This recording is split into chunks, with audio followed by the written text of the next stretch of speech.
I preach the word of God in the shadows of the cotton fields, where the sun burns our backs and the overseer's whip reminds us of our lace in its away.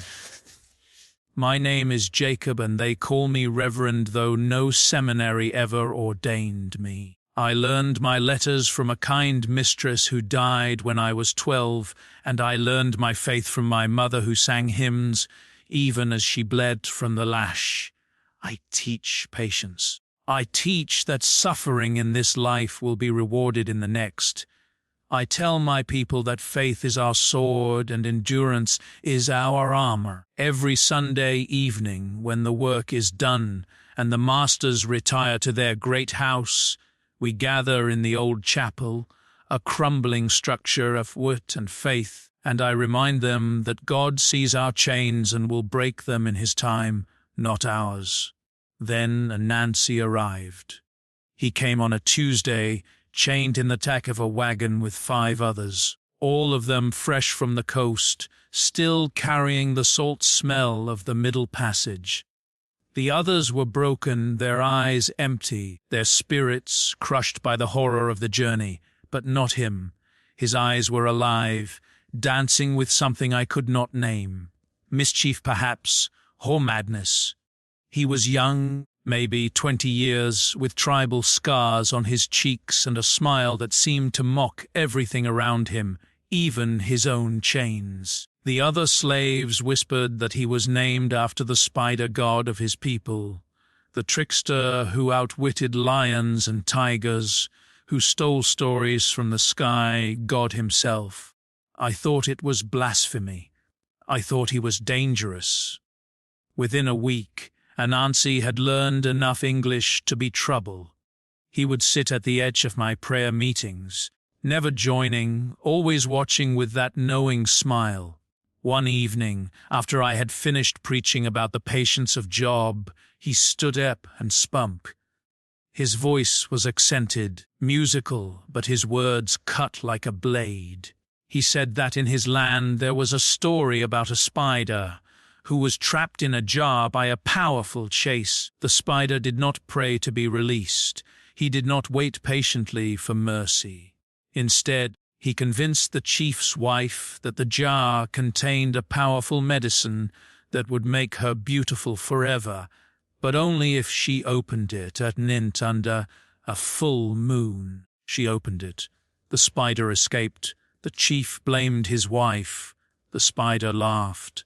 And Nancy looked at me when he finished and said, "Your God is patient, Reverend, but the masters are not, and neither is hunger." Some of my flock laughed, others looked away, ashamed. I felt anger rise in my chest, hot and righteous. I told him that his stories were the poison of a pagan mind, that they taught deception and sin, that they would lead us all to damnation. He shrugged and said, "Perhaps, but they also teach survival. Your heaven can wait, Reverend. Our children cannot." That night, I prayed for his soul. I prayed that God would soften his heart and show him the true path. But I also prayed that God would remove him from our midst before he infected the others with his dangerous ideas. I believed that faith required purity. I believed that our suffering had meaning, that it was a test, and that endurance was the only righteous response. Any represented ever I feared, impatience, deception, the temptation to take matters into our own hands. He was a threat to the fragile hope I had built in the hearts of my people. The trouble began when Master Fairfield's youngest son, Thomas, fell ill. The boy was 8 years old, spoiled and cruel like his father, but still a child. The fever took him quickly, and within 3 days he was dead. The Fairfields were devastated. The mistress wept for weeks. The master grew darker, more violent. He needed someone to blame, and he chose God. He declared that our prayer meetings were an affront to the Almighty, that we were unworthy to speak the Lord's name, that our voices were the reason God had taken his Son. He forbade all religious gatherings. Any slave caught praying aloud would receive 20 lashes. The old chapel was locked, and the key hung on a nail in the overseer's cabin, a symbol of our silenced faith. I called my people together in secret in the woods beyond the tobacco fields, and I told them that we would respond with a silent fast. We would not eat for 3 days. We would pray in our hearts, and God would hear us. We would show Master Fairfield that faith could not be chained, that our spirits were free, even if our bodies were not. It was the only righteous path. It was the path of Job, of Daniel, of all the saints who had suffered before us. But even as I spoke, I saw doubt in their eyes. They were hungry already. They were tired and they were afraid. And Nancy was not at that meeting. Her music, he never came to my secret gatherings. But I knew he was listening. I knew he was planning something, and I knew it would be trouble. The old man Jacob thinks I am a fool. He thinks I do not understand his God, but I understand perfectly. His God is a master in the sky, promising freedom after death. My gods are here in the earth, in the wind, in the stories that keep us alive. I do not mock his faith, I mock his patience. Patience is what the masters want from us. Patience keeps us in chains. The spider does not wait for the web to break. The spider spins a new one. Jacob preaches endurance. I preach cunning. He sees them as opposites. I see them as partners, but he is too proud to see it. He is too afraid of my methods. He calls me pagan. He calls me dangerous. He is right about the second part. When Master Fairfield locked the chapel and forbade prayer, I saw opportunity. Jacob saw martyrdom. He gathered his flock and told them to starve themselves for 3 days, to pray silently and wait for God to change the master's heart. I laughed when I heard this, not because I disrespect his God, but because I know the masters. They do not change their hearts. They change their minds only when they are afraid. And Master Fairfield, for all his cruelty, is a superstitious man. I have watched him. I have listened. He wears a charm around his neck to ward off evil spirits. He refuses to walk past the slave cemetery after dark. He makes the sign of the cross whenever he hears an owl hoot. His faith in God is strong, but his fear of the devil is stronger, and I know how to introduce them. I did not tell Jacob my plan. He would have forbidden it. He would have called it sinful. So I worked alone at first. I began with whispers. I told old Sarah, the cook, that I had seen strange lights near the chapel at night. I told young Marcus, the stable boy, that I had heard voices singing hymns in the darkness, even though the chapel was locked and empty. I told them to tell no one, which of course meant they would tell everyone. Within 2 days, the entire slave quarters was buzzing with rumors of ghosts and spirits. The chapel, they said, was haunted by the boy Thomas, angry that his father had silenced the prayers that might have saved his soul. But rumors were not enough. I needed proof. I needed the masters to see what the slaves were whispering about. So I began the work of the spider. I am good with my hands. In my land, I learned to carve, to weave, to build. Here I learned to observe. I learned that the chapel has a loose board in the back wall, a gap just wide enough for a man to slip through. I learned that the acoustics of the old building carry sound in strange ways, that a whisper in one corner can sound like a shout in another. I learned that certain plants, when their sap is exposed to air, glow faintly in the darkness, a ghostly green light that looks like nothing natural. On the first night, I slipped into the chapel through the loose board. I waited until midnight when the masters would be asleep, but the night watch would be alert. Then I began to sing, not loudly, but just loud enough. I sang one of Jacob's hymns, the one about the valley of the shadow of death. My voice echoed strangely in the entis, layering until it sounded like a choir of the dead. I saw the night watchman, a nervous man named Coates, freeze in his tracks. He stared at the chapel, his face pale in the moonlight. He crossed himself. He did not investigate. He ran back to the overseer's cabin and woke the others. By morning, the story had reached the great house. Master Fairfield was told that the chapel was haunted, that the slaves' silent prayers had awakened something unholy. He did not believe it, not yet, so I gave him more. The next night I used the glowing sap. I painted symbols on the side of the barn closest to the great house. Symbols that looked like crosses turned upside down like eyes, like the open mouths of screaming faces. They were invisible but at night they glowed with that eerie green light. The mistress saw them first. She screamed. She fainted. Master Fairfield came running with his rifle, but there was nothing to shoot, just glowing marks on the wood, fading slowly as the sap dried. He scrubbed them off, but the fear remained. He increased the night watch. He had the overseer inspect the chapel every evening, but he did not reopen it. Not yet. He was stubborn. He was proud. He needed one more push. I gave it to him. On the third night I enlisted help, not from Jacob, who would have refused, but from the others. Young Marcus, who hated the overseer for beating his sister. Old Sarah, who had lost 2 children to the auction block. Even quiet Eliza the seamstress, who never spoke, but whose eyes burned with a rage that matched my own. I told them my plan. I told them it was dangerous. I told them that if we were caught, we would be killed. They agreed anyway because they were tired of patience. They were tired of waiting for heaven. They wanted justice now, even if it came wrapped in a lie. We created a symphony of terror. Marcus hid in the rafters of the barn and made the sounds of chains dragging across wood.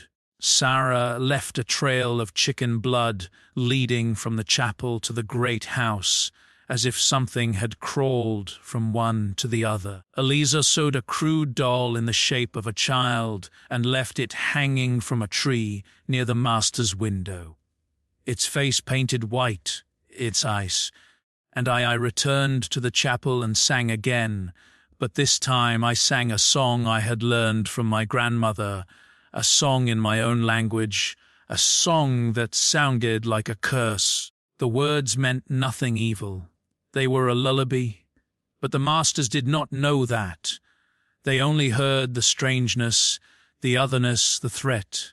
Master Fairfield broke. The next morning he unlocked the chapel himself. He stood before the assembled slaves, his face drawn and pale, and he announced that the prohibition on prayer was lifted. He said that he had been wrong, that God had sent him a sign, that the spirits of the dead were restless without the comfort of hymns. He even left a basket of food at the chapel door, an offering to appease whatever forces he believed were at work. The slaves rejoiced. They praised God. They praised Jacob. And Jacob, standing in the doorway of the reopened chapel, looked at me across the crowd. His eyes were not filled with gratitude. They were filled with suspicion. He knew. He did not know the details, but he knew that I had done something. And he did not know whether to thank me or condemn me. I knew it was a uni. I knew it the moment Master Fairfield unlocked the chapel with trembling hands and spoke of spirits and signs. I knew it when I saw the barely concealed smiles on the faces of young Marcus and old Sarah. I knew it when I smelled the faint sweet scent of the glowing sap still lingering on the barnwood. Anansi had done what I would not do. He had lied. He had deceived. He had used fear and superstition to manipulate the master, and it had worked. The chapel was open. My people could pray again. But at what cost? I stood in the doorway of the chapel that evening, watching as my flock filed in, their faces alike with joy and relief. They sang hymns with a fervour I had not heard in months. They thanked God for his mercy, but I could not join them. Not yet, because I was wrestling with a question that threatened to tear my face apart. If God's will was accomplished through deception, was it still God's will? Or had we simply replaced one form of bondage with another, trading the master's chains for the spider's web? I found a noonie after the service sitting alone by the edge of the woods, carving a small fiction from a piece of wood. He did not look up when I approached. He simply said, "You are welcome, Reverend." His tone was light, almost mocking. I wanted to rebuke him, to tell him that he had sinned, that he had endangered us all with his reckless schemes.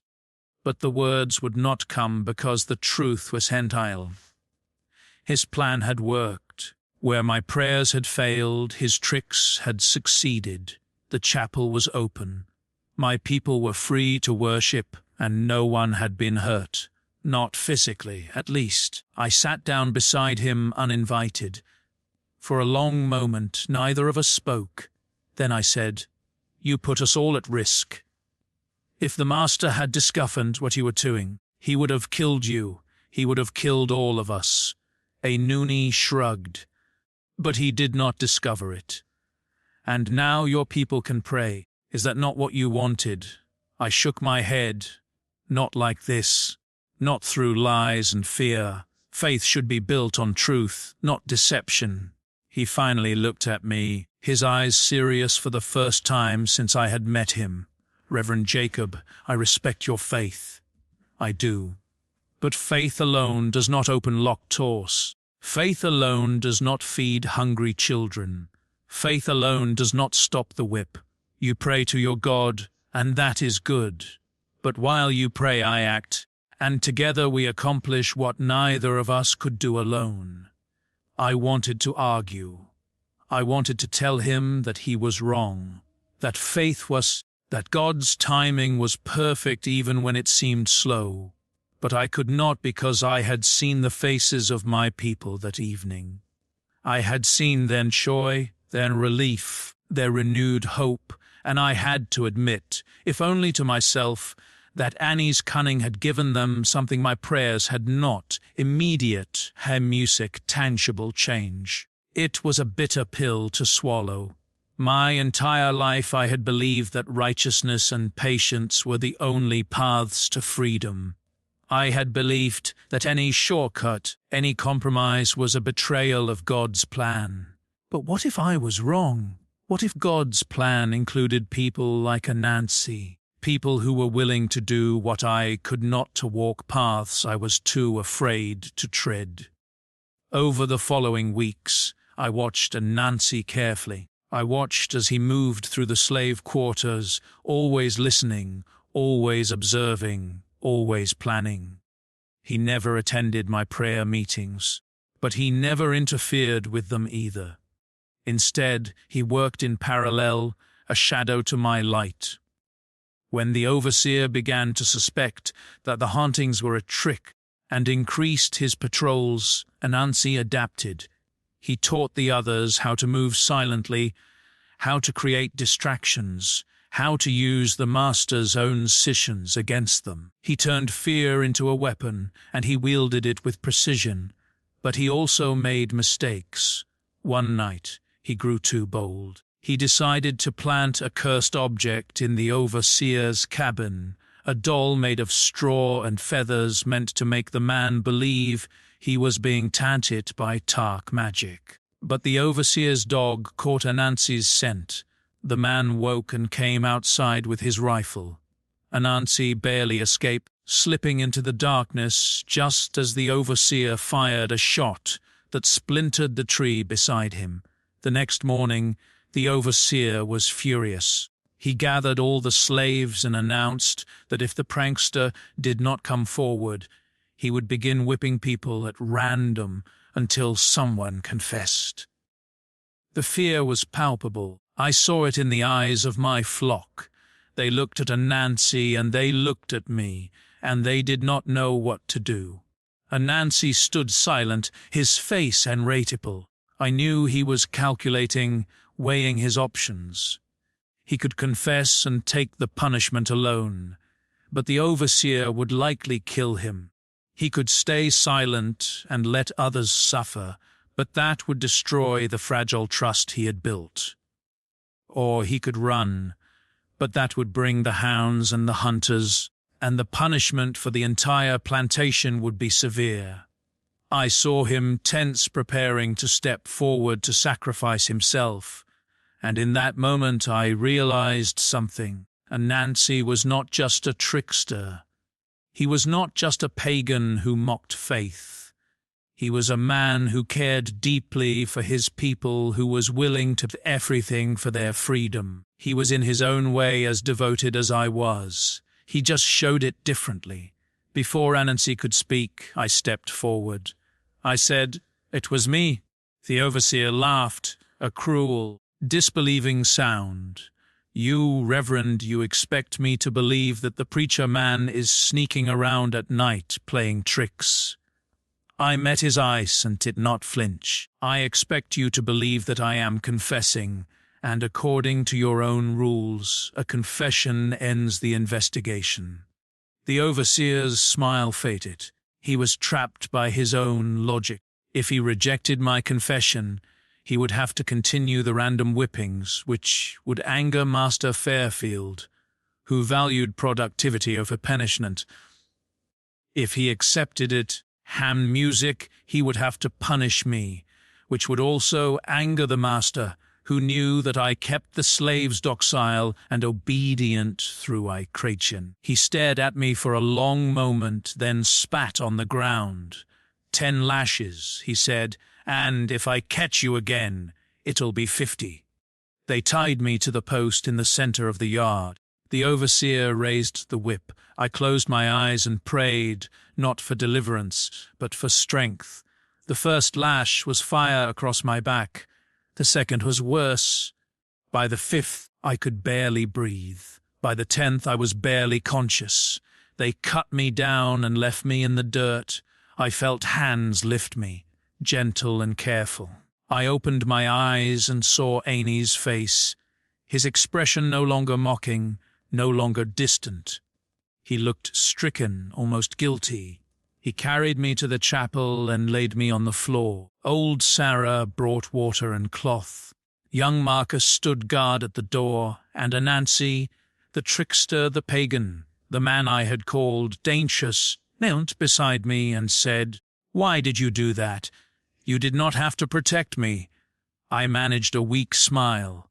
"Because you were right. Faith alone is not enough, but neither is cunning. We need both. And if we are to survive, we must protect each other. I have lived many years and seen many things, but I have never seen anything like what the Reverend did that day. He took my punishment. He who had every reason to hate me, who saw me as a threat to his flock, stepped forward and claimed my sin as his own. In Ireland, we have stories of such men. We call them heroes. We call them fools. Often they are both. Jacob was both. And in that moment, as I watched the whip tear his flesh, I understood something I had not understood before. His faith was not weakness. It was a different kind of strength. It was the strength to suffer for others, to endure pain without breaking, to love even those who did not deserve it. I had mocked that strength. I had called it submission. But I was wrong. It was the strongest thing I had ever seen. I stayed with him for 3 days as he healed.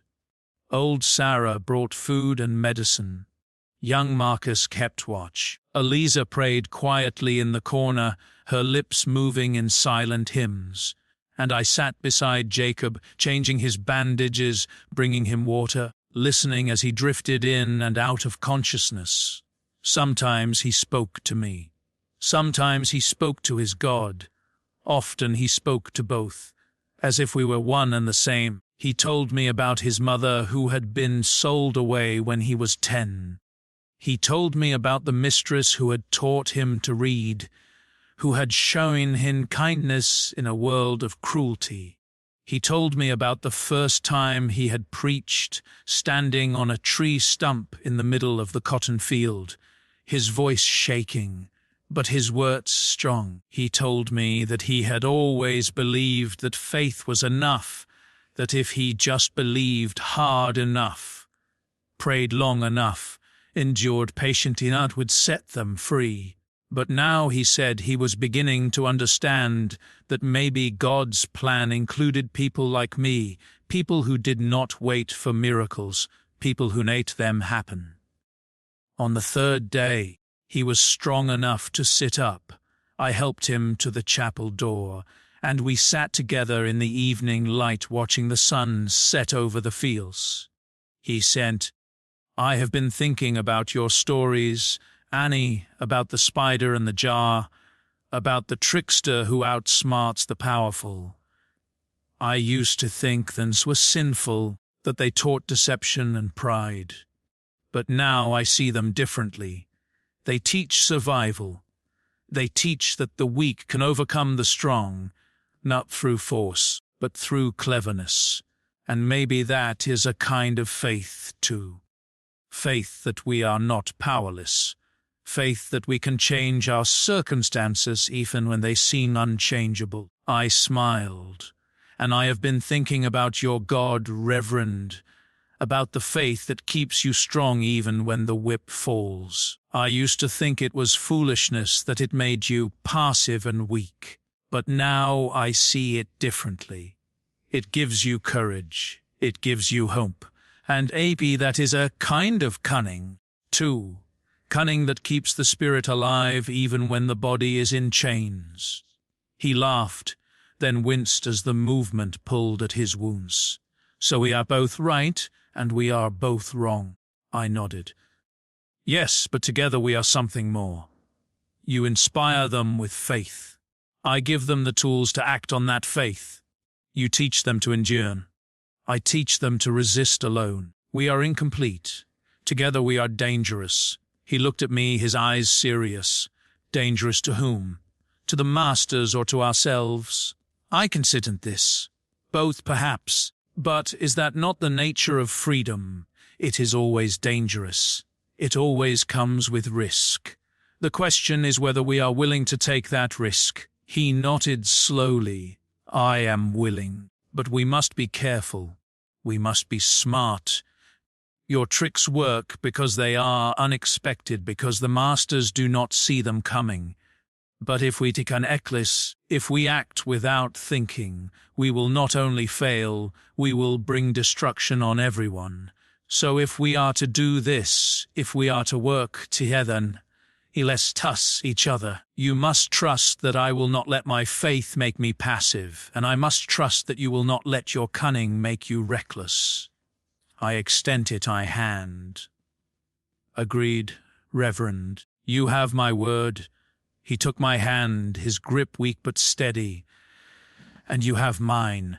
And so the alliance was formed, not between equals, for we were too different for that, but between partners, between the preacher and the trickster, between faith and cunning, between the man who prayed for miracles and the happen. The alliance between Jacob and Anansi changed everything.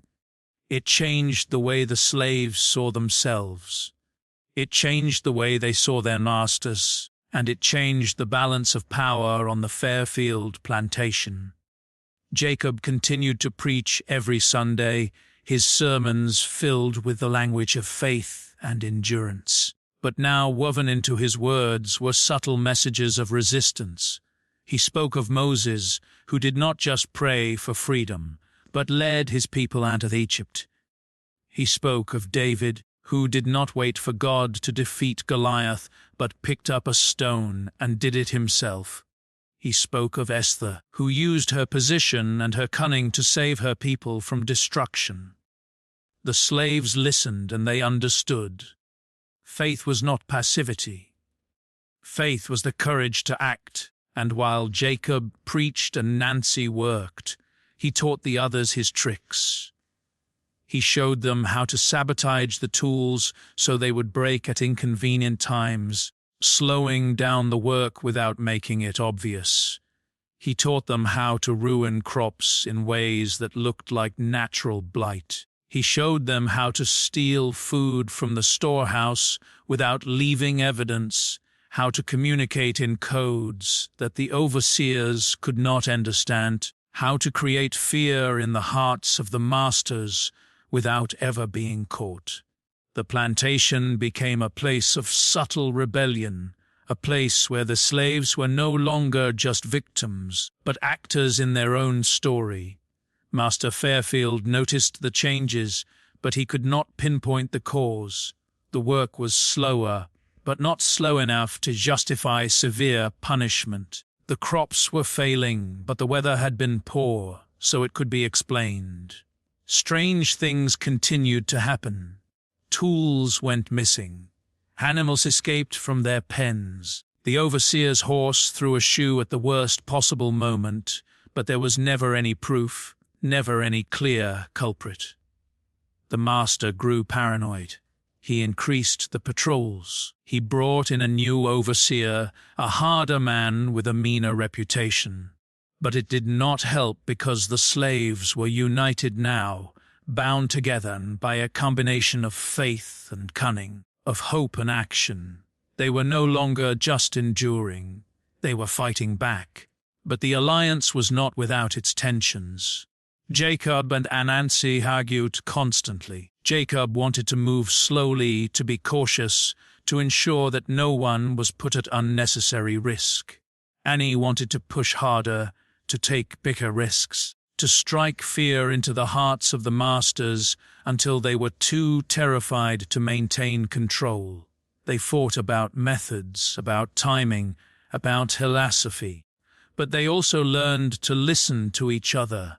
Jacob learned that sometimes boldness was necessary, that waiting for the perfect moment often meant waiting forever. Annie learned that recklessness could destroy everything they had built, that patience was not the same as passivity.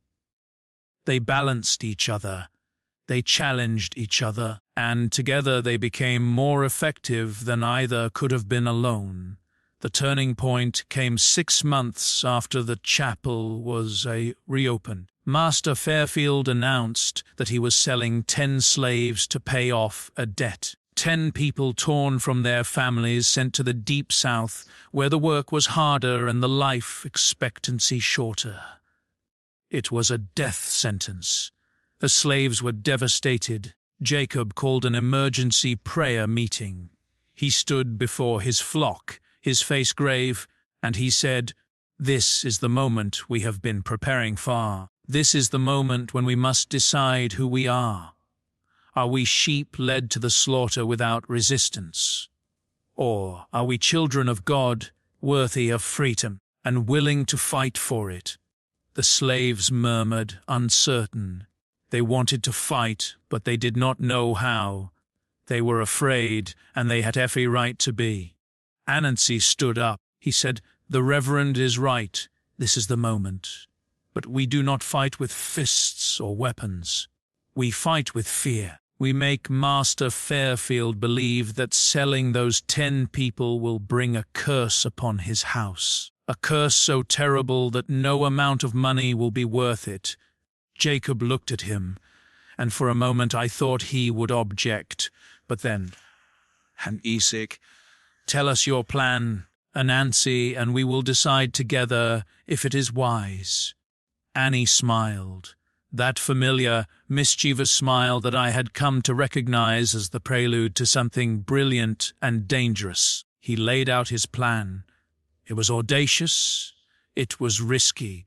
It required the participation of nearly everyone on the plantation, but it was also hinting and preend. Over the next 3 days, the slaves worked in secret. They painted symbols on the walls of the great house, symbols that glowed in the dark. They left dead animals in strategic locations arranged in patterns that looked ritualistic. They whispered rumors that the 10 people marked for sale were protected by powerful spirits, that anyone who separated them from their families would be cursed with disease and death. They created sounds in the night, wails and moans that seemed to come from nowhere and everywhere at once. And on the third night, Anansi himself climbed onto the roof of the great house and left a crude effigy of Master Fairfield hanging from the chimney, its face painted to look like a skull. Master Fairfield woke to find the effigy swinging in the morning breeze. He tore it down, his hands shaking. He called the overseer and demanded an explanation, but there was none. The slaves, when questioned, claimed ignorance. They said that the spirits were angry, that the land itself was rebelling against the injustice. The mistress, already fragile from the loss of her son, became hysterical. She begged her husband to cancel the sale to appease whatever forces were at work. Master Fairfield, a proud man, resisted, but that night he fell ill. A fever took him sudden and severe. The doctor was called, but he could find no cause. The master thrashed in his bed, crying out about shadows and voices. The mistress was convinced it was the curse. She went to Jacob, begging him to pray for her husband, to intercede with God on his behalf. Jacob agreed, but on one condition: the sale must be cancelled. The mistress agreed immediately. She woke the overseer and told him to tie up the kamshaks. The 10 slaves were saved, and the next morning Master Fairfield's fever broke. He recovered slowly, but he was a changed man. He never again spoke of selling slaves. He became more cautious, more superstitious, more afraid, and the slaves, emboldened by their victory, knew that they had power. Not the power of violence, but the power of unity, of faith combined with cunning, of miracles made by human hands. The victory over the sale was intoxicating. For the first time in my life, I saw hope in the eyes of people who had known only despair. They walked taller. They spoke more freely. They dared to imagine a future beyond chains. But I also saw danger. I saw the way some of the younger slaves looked at Annie with a kind of worship that made me uneasy. I saw the way they began to take risks, without thinking, emboldened by success, but not tempered by wisdom. I knew that pride came before a fall, and I feared that our fall would be catastrophic. I spoke to Anansi about this one evening as we sat in the chapel planning our next move. I said, "We must be careful. The masters are afraid now, but fear can turn to rage. If they discover what we are doing, they will not just punish us. They will destroy us. They will make an example of us that will echo across every plantation in the south." A nun nodded, but I could see the restlessness in his eyes. "Son, what do you suggest, Reverend, that we stop? That we go back to praying and waiting?" I shook my head. "No, but we must be strategic. We must choose our battles carefully. We must remember that our goal is not revenge. It is freedom, and freedom requires not just courage, but patience, not just action, but wisdom." He sighed. "You are right. I know you are right. But it is hard to be patient when you have tasted victory. It is hard to wait when you know that every day we wait, Sunhan suffers." I understood his frustration. I felt it too. But I also knew that recklessness would undo everything we had built. So I proposed a new approach. We would continue our work, but we would do it more carefully. We would focus on small victories, on building networks of communication and support, on preparing for the day when a larger opportunity might present itself. We would teach the others not just how to resist, but how to survive, how to read the signs of danger, how to protect each other, how to keep hope alive even in the darkest times. Annie agreed, though I could see it cost him. He was a man of action, and patience did not come naturally to him. But he trusted me, and I trusted him. And that trust was the foundation of everything we did. Over the following months, we worked to consolidate our gains. We established a system of signals and codes that allowed the slaves to communicate, the overseers knowing. We created hiding places for stolen food and supplies. We identified allies among the house slaves, people who had access to information and could warn us of danger. We also reached out to other plantations, sending messages through the underground network of preachers and traders, letting them know that resistance was possible, that faith and cunning together could create change. Slowly, carefully, we built something larger than ourselves. We built a movement, but movements attract attention, and attention brings danger. The new overseer, a man named Crenshaw, was smarter than his predecessor. Her music, he did not believe in ghosts or curses. He believed in control. He began to watch us more closely, to ask questions, to look for patterns. He noticed that the slaves seemed more unified, more confident. Her music, he noticed that the pranks and accidents had decreased, but the subtle resistance had not. He suspected that someone was organizing them, and he was determined to find out who. I knew we were running out of time. I knew that sooner or later Crenshaw would find the evidence he was looking for, and when he did, the consequences would be severe. I called a meeting with Nancy and the core group of resistors. I said, "We have two choices. We can stand, go back to the way things were, and hope that Crenshaw loses interest, or we can take a bigger risk.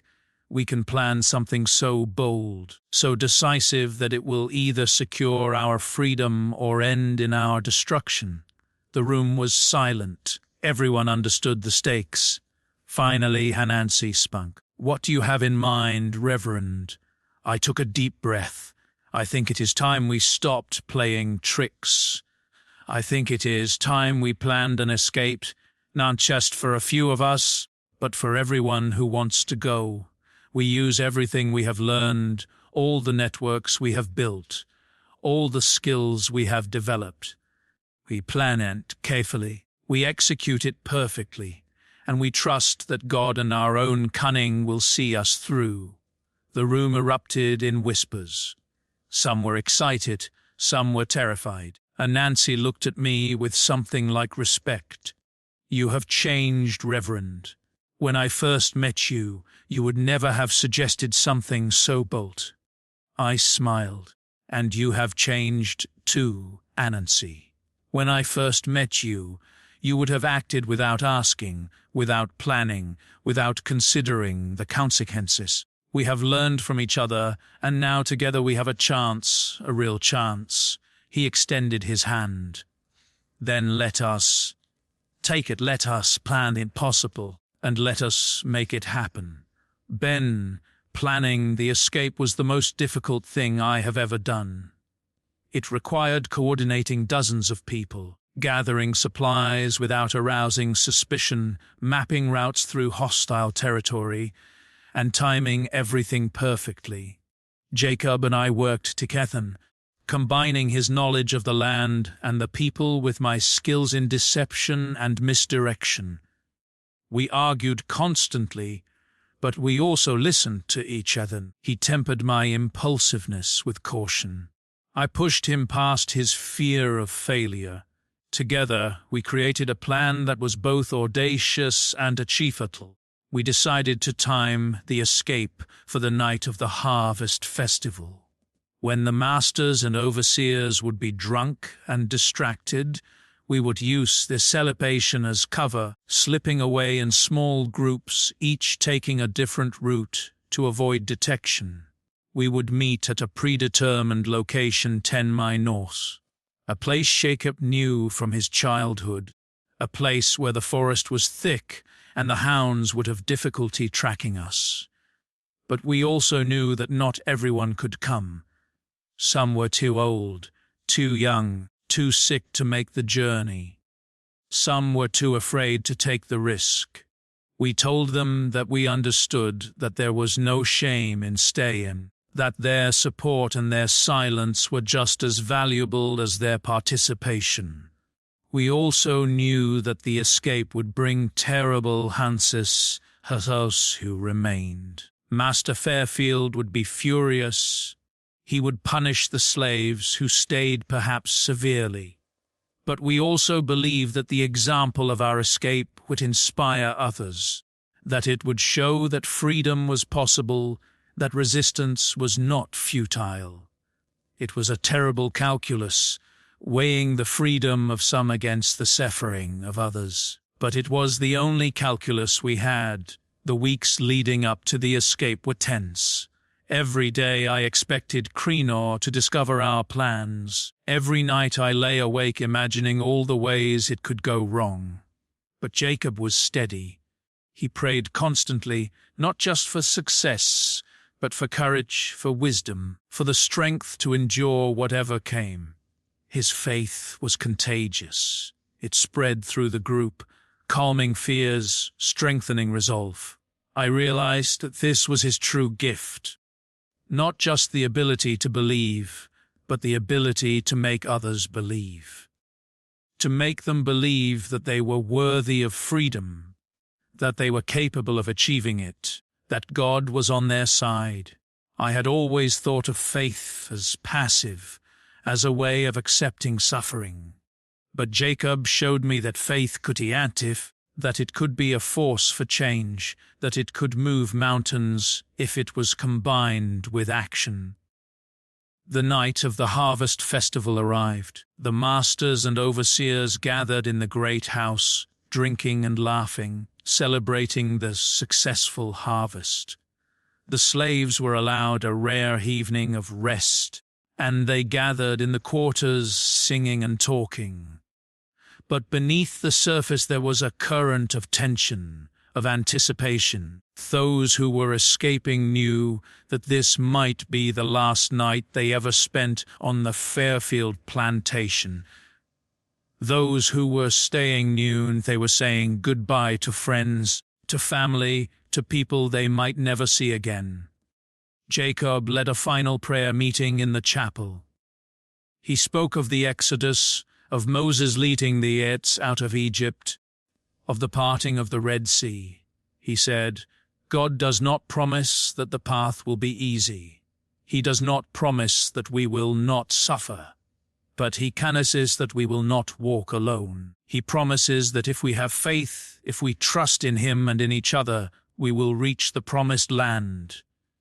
Then it was my turn. I stood before the group and said, the Reverend speaks of God's promises. I speak of our own. We promise that we will not forget those who stay behind. We promise that we will fight for a world where no one has to make this choice, where no one has to choose between freedom and family. We promise that we will honor your sacrifice by living free, by telling our story, by making sure that the world knows what happened here. And we promise that we will come back for you if we can. We will not rest until every chain is broken. The room was silent. Then old Sarah stood up. She was not coming with us. She was too old, too frail. But she said, you go, you run. You be free for all of us. And you remember, you are not just escaping. You are proving that it can be done. You are lighting a fire that will spread. Now go before I change my mind and try to come with you. We left in groups of 3 and 4, slipping away from the quarters at intervals, moving silently through the darkness. Jacob and I went together along with young Marcus and Elisa. We moved quickly, using the routes we had scouted, avoiding the roads and the open fields. The night was dark, the moon hidden behind clouds. which was both a blessing and a curse. It made us harder to see, but it also made it harder to navigate. We stumbled over roots, splashed through streams, pushed through thorns, but we kept moving. We had to because we knew that by morning the alarm would be raised, the hounds would be released, the hunters would come, and our only hope was to put as much distance as possible between ourselves and the plantation before that happened. We reached the meeting point just before dawn. Others were already there, exhausted but alive. We counted heads. 37 people had made it. 13 were still missing. We waited as long as we dared. But as the sky began to lighten, we knew we could not wait any longer.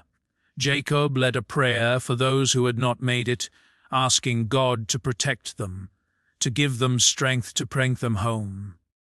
Then we moved on, heading north, toward the river, toward the next safe house on the Underground Railroad toward freedom. It was the hardest thing I've ever done, leaving those 13 behind, but it was also the most important, because we were not just escaping. We were proving that it could be done. We were lighting a fire. The journey north was brutal. We traveled by night and hid by day, sleeping in barns, in caves, in the dense underbrush of the forest. We were hungry, exhausted, terrified. The hounds came as we knew they would.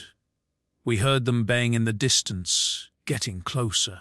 But Nancy had prepared for this. He had taught us to wade through streams, to break our scent, to carry pepper, to throw the dogs off, to split into smaller groups, to confess the attackers. We lost 3 people to the hounds. They were caught and dragged back to the plantation. We learned later that they were whipped nearly to death and sold to the deep south. Their sacrifice haunted me, but it also strengthened my resolve because they had bought us time. They had given the rest of us a chance, and we could not let that chance go to waste. We reached the river on the 5th night. A Quaker family was waiting for us with a boat, as the Underground Railroad had promised. They fired us across in groups, their faces pale with fear, but their hands steady. On the other side, we were met by a free black man named Salnan, who led us to a safe house. We stayed there for 2 days, recovering our strength, eating real food, sleeping in beds for the first time in our lives. It felt like as real. We were free, or at least we were closer to freedom than we had ever been. We still had a long way to go. We still had to reach Canada, where the slave catchers could not follow.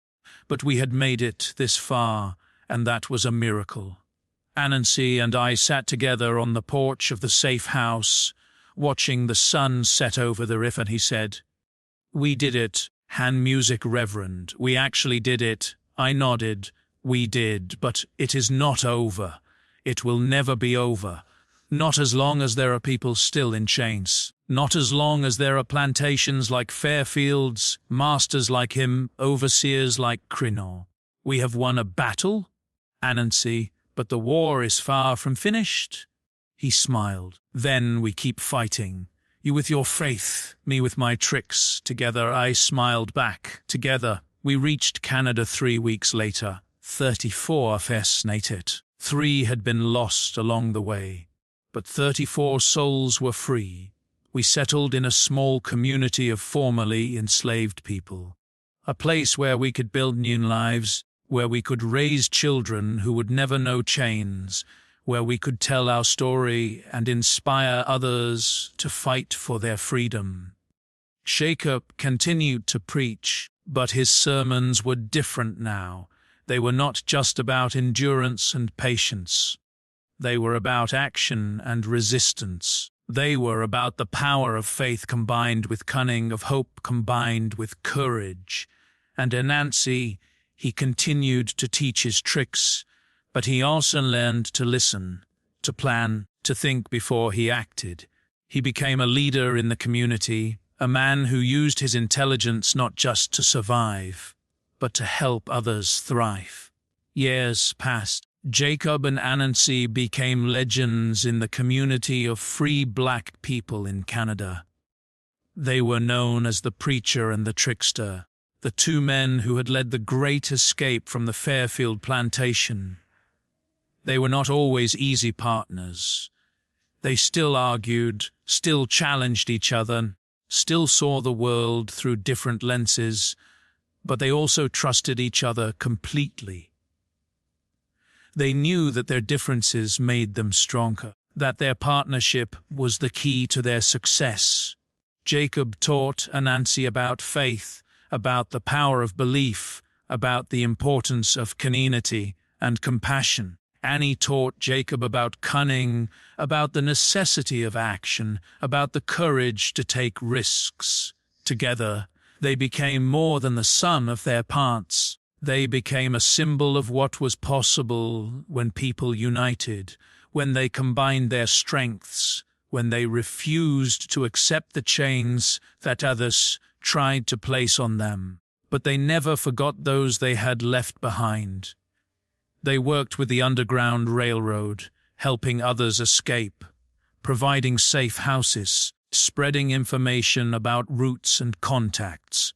They raised money to buy the freedom of enslaved people, to support abolitionist causes, to fight the institution of slavery in every way they could. They wrote letters to those still on the Fairfield plantation, smuggled in by synthetic chatters. Letters that told of their new lives, that offered hope, that promised that freedom was possible. Some of those letters were intercepted. Some of those who received them were punished, but some made it through, and some of those who read them found the courage to escape, to follow in the footsteps of the Preacher and the Trickster, to seek their own freedom. Jacob lived to be 73 years old. He died music and peacefully, surrounded by his community, his faith unshaken, his legacy secure. Anansi lived to be 81. He died with a smile on his face, still telling stories, still teaching, still inspiring others to fight for justice. They were buried side by side in a small cemetery overlooking the river that had carried to freedom. Their graves are marked with simple stones. One reads, Reverend Jacob, he prayed for miracles. The other reads, Anansi, he made them happen. But those who knew them, who heard their story, who were inspired by their example, know the truth. They did not work alone. They worked together, and together they changed the world. Fire and ice, strategy and passion, faith and cunning. Reverend Jacob and Anansi needed each other. Alone, Jacob's faith might have kept his people docile, waiting for a freedom that never came. Alone, Annie's tricks might have brought swift and terrible retribution. But together they created something powerful and enduring, a movement that combined the strength of belief with the power of action, that inspired courage while teaching wisdom. That proved that the oppressed could overcome their oppressors not through violence alone, but through unity, intelligence, and an unshakable conviction that they deserve to be free. Their story is a testament to the power of unlikely partnerships, to the strength that comes from embracing differences rather than fearing them, to the truth that sometimes the greatest miracles are the ones in ourselves. If you believe that true strength comes from unity, subscribe to the slave's revenge. Which of the two would you be in a rebellion? Tell us in the comments.